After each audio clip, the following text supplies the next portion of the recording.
What's up, Dejans? It's your girl Bella, and today we will be talking about NFT lingo. So,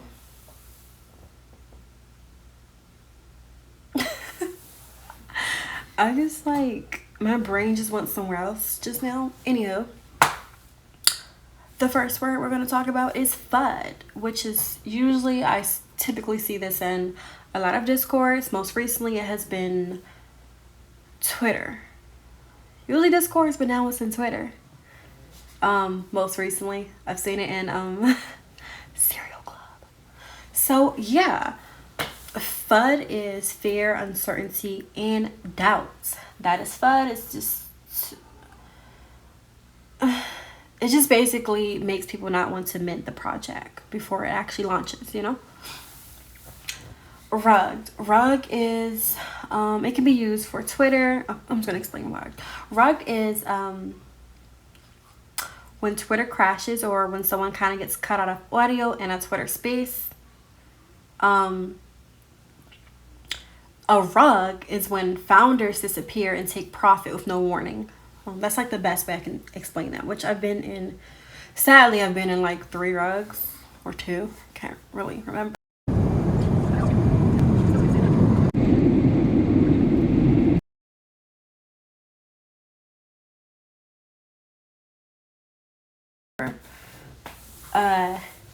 WNGMI is we gonna make it.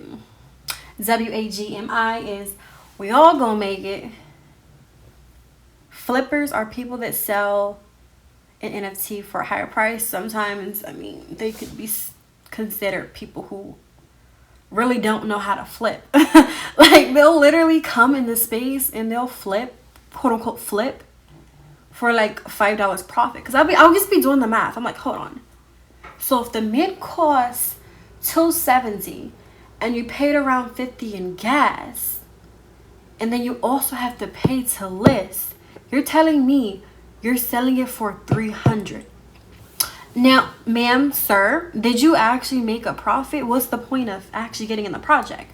That's usually what goes through my mind. But anywho, no mean of rent.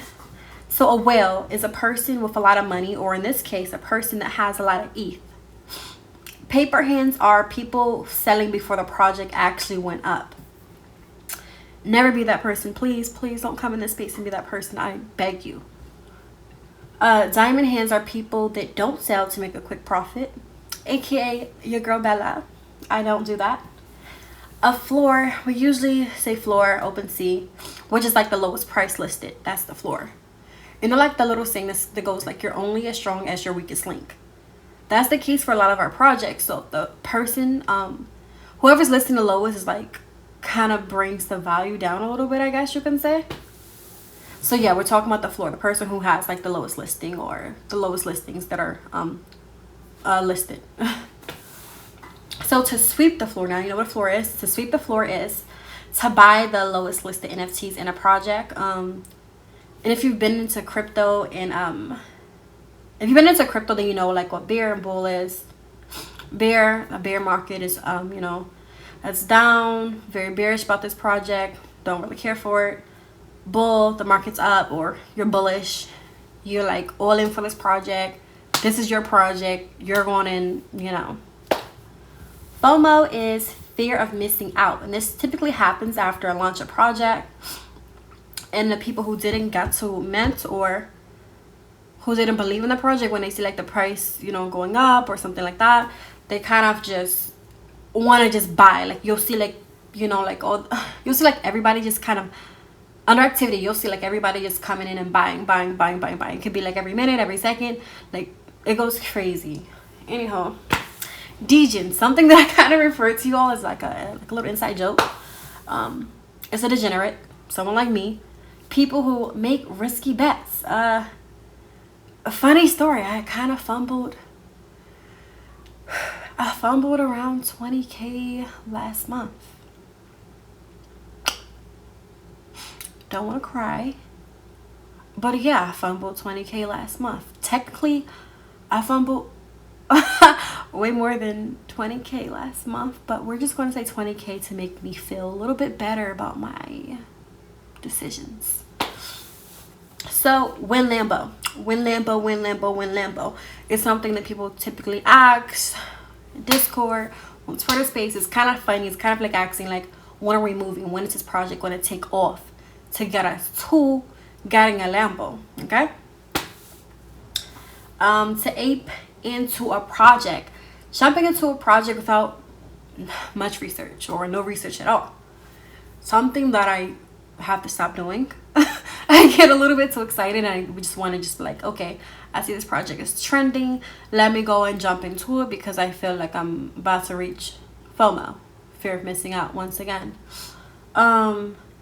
DYOR is to do your own research. So when I start coming on my channel and giving you projects that are given to me in alpha groups that I am typically in, I would suggest to you all to do your own research, even though I will do research for you and explain to you why you should get into this project. But always, no matter who is telling you about the project, you want to do your own research, you know? Usually people put this little hashtag, it's called probably nothing, which literally means the opposite. It's like, it's probably going to be something pretty big, so you want to jump into it. Rekt or Rekt, it just means someone who stayed into a project too long or bought in high and sold low.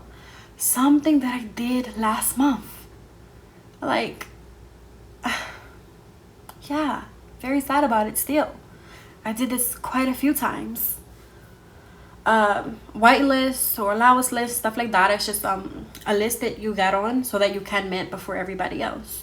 Mint, again, did I even explain what mint is? Okay, mint is literally just buying something. You're buying something before it's released to everybody else, if that makes sense. I can actually go through that in my next video. But yeah, allowance list and whitelist. So you're getting onto these lists early so that you're not gonna be in gas wars. Sometimes they give you 24 hours to mint, so you get to pick like the best time for you to mint. So if you're at work, you can't mint.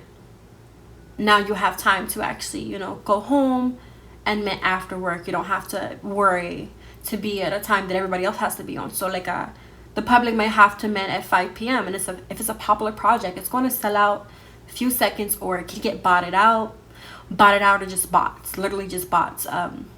They're minting bots, they're floor bots, they just buy everything. It's kind of hard to beat them.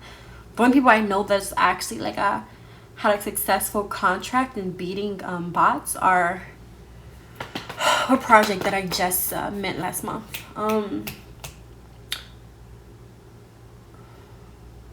Cool pets. Okay, so when they did their contract, I was on the allowance list, so I wasn't fighting with the bots. But from what I did hear, people didn't have to fight with bots, so they weren't paying $5,000 in gas prices, you know. So yeah, you want to get on these lists, and the best way for you to get on these lists is for you to be in alpha groups. If you are in alpha groups like I am in, you typically get in projects really early before everybody else hears about them, or you'll get invited to a Discord and you'll automatically get a whitelist. But I don't want to tell you all this and then it doesn't happen, but that's just in my case, the projects or alpha groups that I'm already in. So the next one is shilling. So people, they'll go around and they'll talk about a project or talk about their own project, and that's what shilling is. Think about like if you're in an interview and you're given a pitch on who you are. That's literally the same thing. It's just, you know, for a project. Lord Jesus. This term, everybody knows this term, but it's extremely annoying. So FYI, please stop doing it when I tell you about it. Please don't come into the space and do it. It's annoying. So bro is just an annoying term that men use, forgetting that females are in this space. They forget, hello, we are here. Stop saying bro. Everybody's not your bro. So yeah, I just wanted to conclude with, if you're getting into Web3, NFTs, please don't come here and call everybody bro. There are lots of females in this space. Yes, there's females in this space. Hello.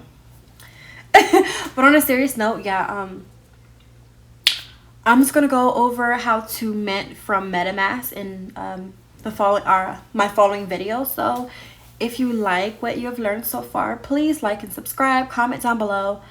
Tell me about your experience in the space, and if I've missed any, I guess, terminology, list it down below to help other people who may find this video. Peace out.